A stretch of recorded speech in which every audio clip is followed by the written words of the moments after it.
আমরা আল্লাহর কত প্রিয় মানুষ জানেন?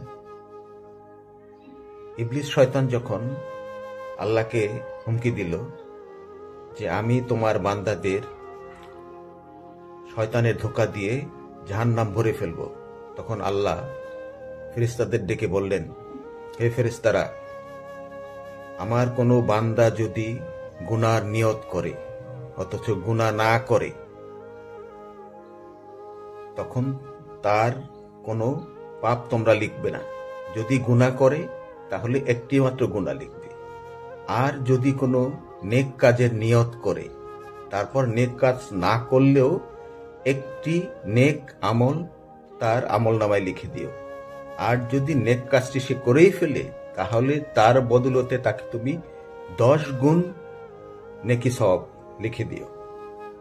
দেখুন, তারপর আমরা খারাপ কাজ করতেই থাকি।